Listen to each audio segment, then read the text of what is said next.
Hey everyone, and welcome back to the channel.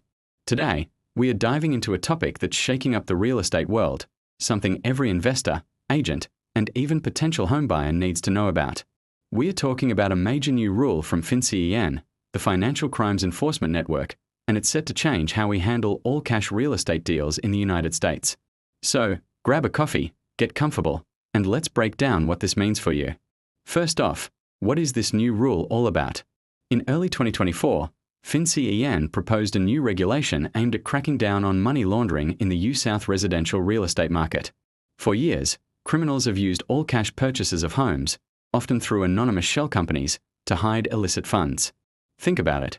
It's a perfect way to clean dirty money. You buy a property with cash, no questions asked, and suddenly that illegal cash is a legitimate asset. FinCEN has had enough, and this new rule is their most aggressive move yet to bring transparency to these transactions. So, how does it work?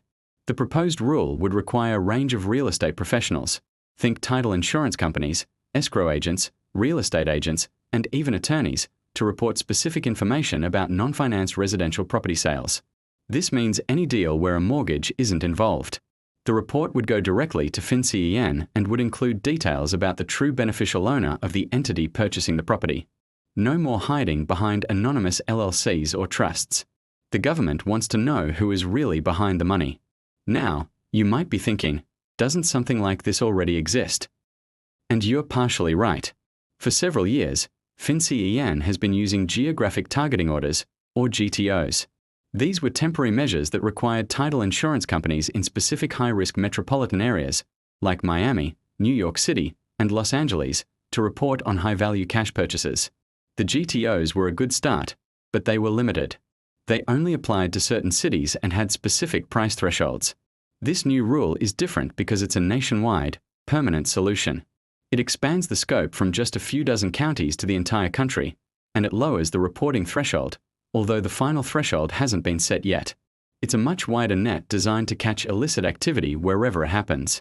Who exactly has to do the reporting? This is a key change.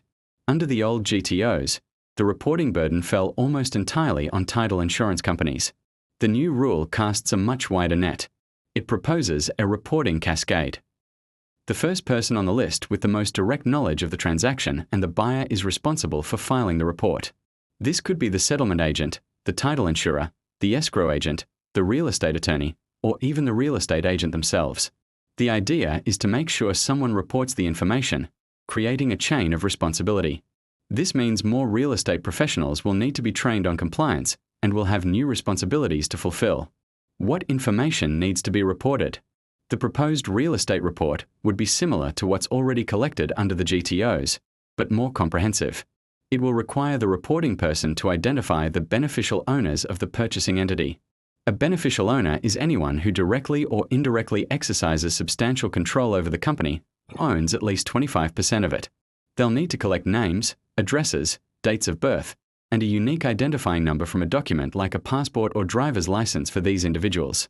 They'll also report information about the property itself and the total purchase price. This is all about pulling back the curtain on who is truly buying American homes with cash. So, what does this mean for the average real estate investor or home buyer? If you're a typical buyer getting a mortgage from a bank, this new rule will likely have zero impact on you. Why?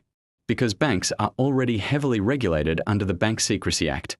They already have to perform due diligence on their customers and report suspicious activity. This new rule is specifically targeting non-finance transactions, the ones that fly under the radar of traditional banking regulations.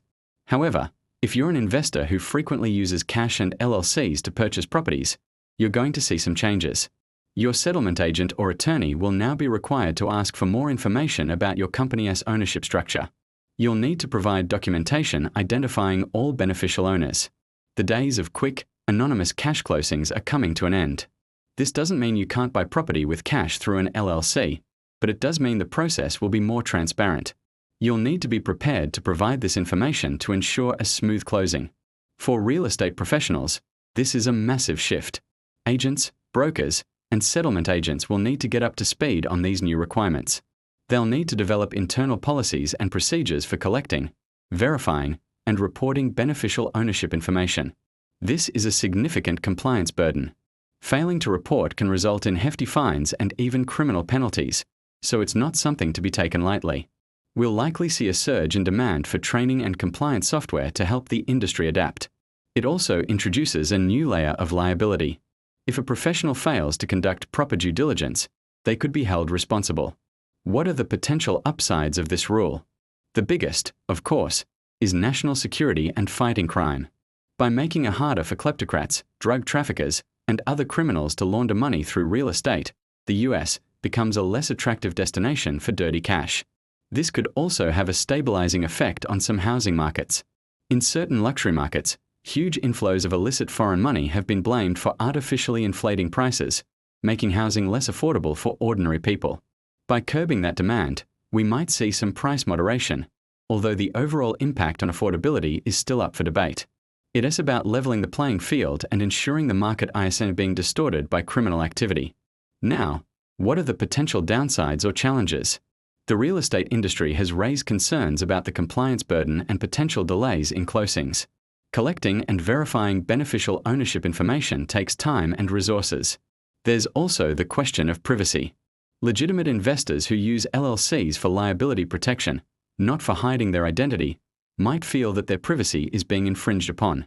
FinCEN is trying to balance these privacy concerns with the need for transparency, but it's a delicate tightrope to walk. Another concern is that sophisticated criminals might find new loopholes.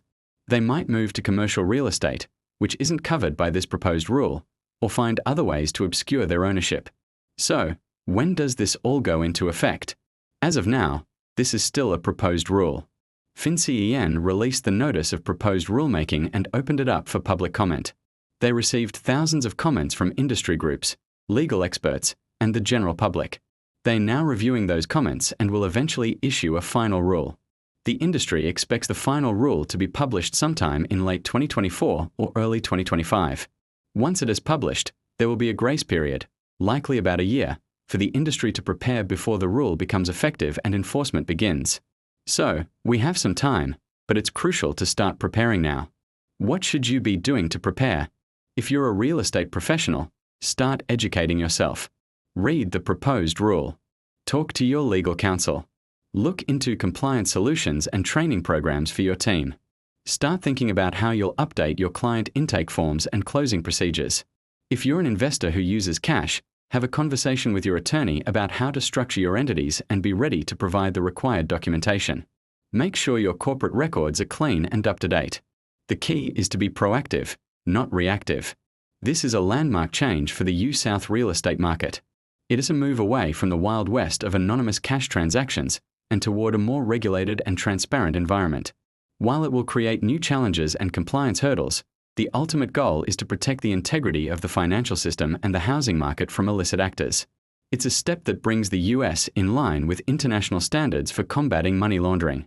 We'll be keeping a close eye on this as the final rule is developed and published, and we'll definitely do an update video once we have the final details. This is a developing story, and its full impact won't be known for some time, but it's one of the most significant regulatory changes to hit the industry in decades. That's all for today's deep dive. I hope this breakdown was helpful in understanding what's coming down the pipeline. What are your thoughts on this new FinCEN rule? Are you an agent worried about the extra work, or an investor concerned about privacy? Let me know in the comments below. I'd love to hear your perspective. If you found this video valuable, please hit that like button, and don't forget to subscribe and turn on notifications so you don't miss our future updates. Thanks for watching, and I'll see you in the next one.